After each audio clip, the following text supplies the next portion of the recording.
All right. My name is Christopher, and I'm definitely an addict.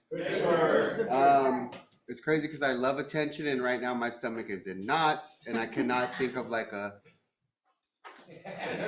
perfect storyline. Okay, so um, God. Okay, so I was born in Fresno, California, and then on top of that, I was born in the outskirts of Fresno, California. In my high school, we had Future Farmers of America. You got to pick a piglet, a baby goat, a kid, or a cow, whatever you want. In high school, you get that as a freshman, and then when you're a senior, you get to sell it at the county fair so they can butcher it. So, um, hey, but in high school, when you're selling a cow for like 1700, it's a sweet deal to an 18-year-old. But so my mom had me when she was 16. My mom has untreated schizophrenia and PTSD. Um, my mom's just always hated my flamboyancy since I was very little. I don't think it was, she had never seen that in her life. You know, in the 90s, it was not as common as it is now and as accepted as it is now. And she's had a problem with that my entire life. My stepdad came in the picture and he was quite abusive. My mom's always had like a real strict hand, like most Mexican women. But once my stepdad came in, it got psychotic. Like I'd see my step siblings get Easter baskets, and my stepdad and my mom would say, "Well, because you act the way you act, you don't get an Easter basket. The Easter Bunny doesn't like little gay boys and shit like that." And I'm sorry now, Roxy, but if certain cuss words come out, I'm sorry. I'll try my best not to.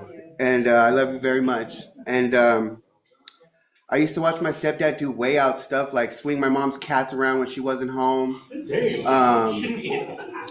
My stepdad made me wear a diaper one day because I had skid marks on my underwear. And he's like, "You're too old to be doing this stuff." He beat the crap out of me and made me wear a diaper. And I don't even remember like the beating. It was me going to school in the diaper and like the kids hearing the rustling of the diaper that I will never forget.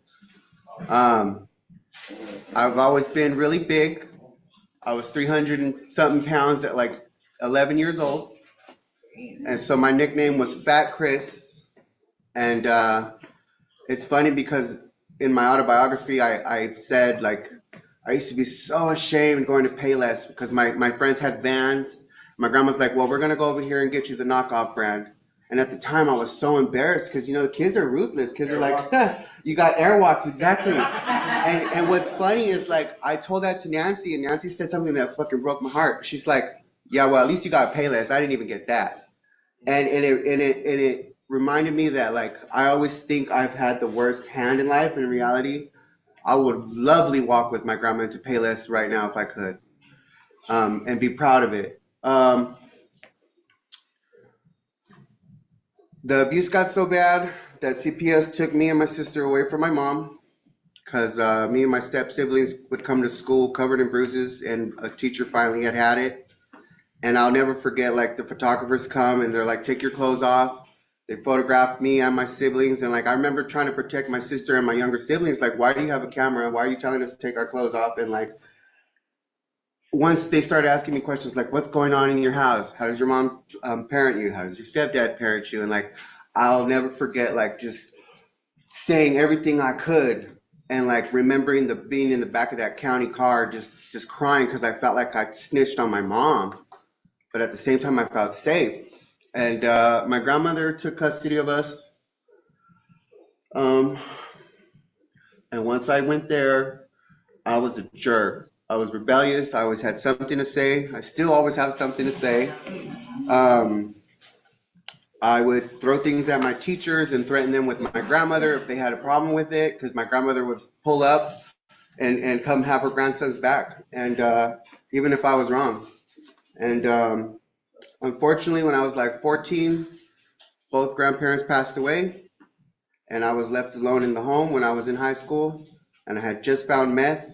And my family was so worried about arguing who was going to get the property that 14-year-old Christopher stayed in that house until I was 18 by myself, bills paid because I was a child of the state, and everybody was getting our checks. And just like, at the time it was lovely because my house was the house. You know, I'm in high school, bills are paid, come smoke some dope over here, come hang out over here. Everybody used to come to my house, and I thought I was doing pretty big things at that time.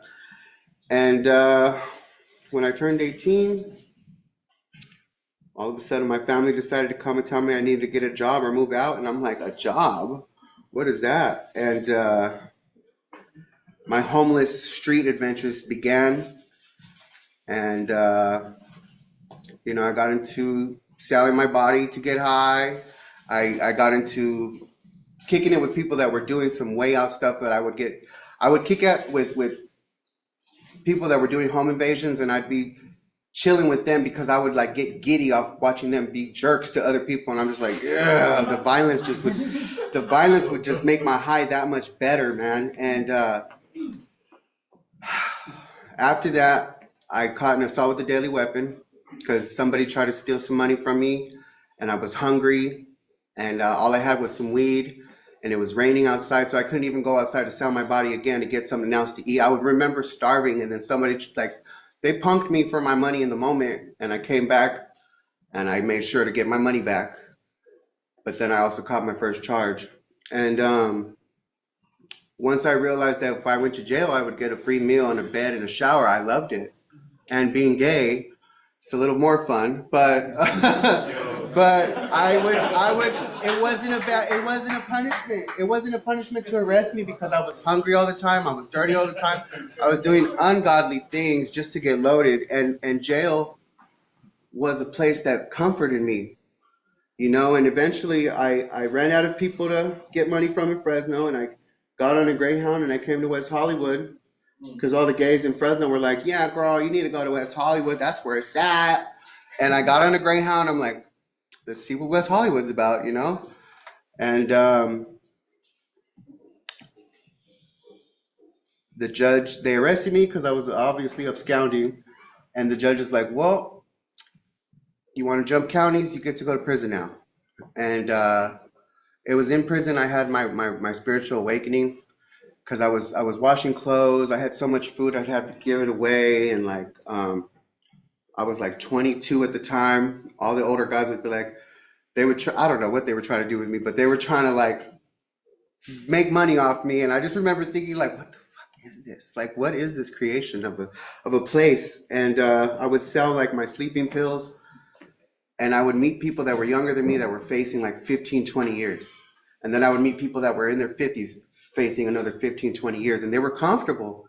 And I was comfortable. Nobody messed with me.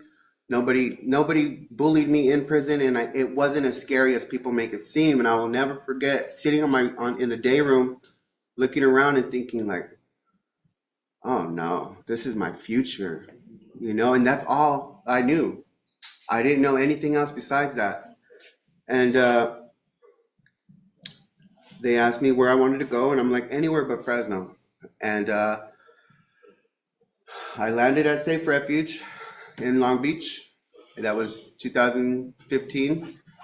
And got in trouble there, got in a fight, got permanently banned from Safe Refuge. And I went on a little run. I think I had got 11 months clean. I'm like, that's close enough. Let's go buy a sack. You know what I mean? Yeah, you're proud of yourself. 11 months clean, get loaded. And towards the end of 2015, I found Fred Brown Recovery Services. And I've been here ever since, off and on, in and out, in and out. And it's horrible. I've got 4 stars at that garage right now. I'm working on my 5th, so I can have the infinity glove of FBRS. And I don't know. But so the thing is, here I found Christopher. I'm going to go ahead and disclose that I used to work here for many, many years. At first Rashad found this thing that I was so young, I still made it in the Stop Youth program, where she got to have me work for free on the food truck, and then Stop would pay her to pay me. And I remember from a very early age, Rochelle and Roxy have just had me going, doing whatever I was able to do. And it wasn't until I was able to work at the front desk at 505 where I got to see the beauty of what recovery can do. We'd get women from other programs, and they'd come in with no kids, no car, no nothing. And then I would watch them get their children back. I'd watch them get their license. And I'm like, you got to give me your insurance. You got to give me your registration. Otherwise, you're going to get your car keys taken. Like, and I would see the beauty of what this thing does, you know, and I came back this time because I beat somebody up at work, and I was afraid that I was going to go back to prison or jail. And like my soul told me, go where you know you'll be all right. And I reached out to Liz, Roxy. It's hard to explain. My heart loves interacting with other people because when I look at you in the face and I look at you in the eye, I know that you're worth everything. But for me to feel that same love for myself is the hardest thing on the earth for me to do. I'm very mean sometimes because I don't want to get close to people because the day's going to come where one of us is going to leave and I don't want to feel that pain. Grief is a really big thing for me.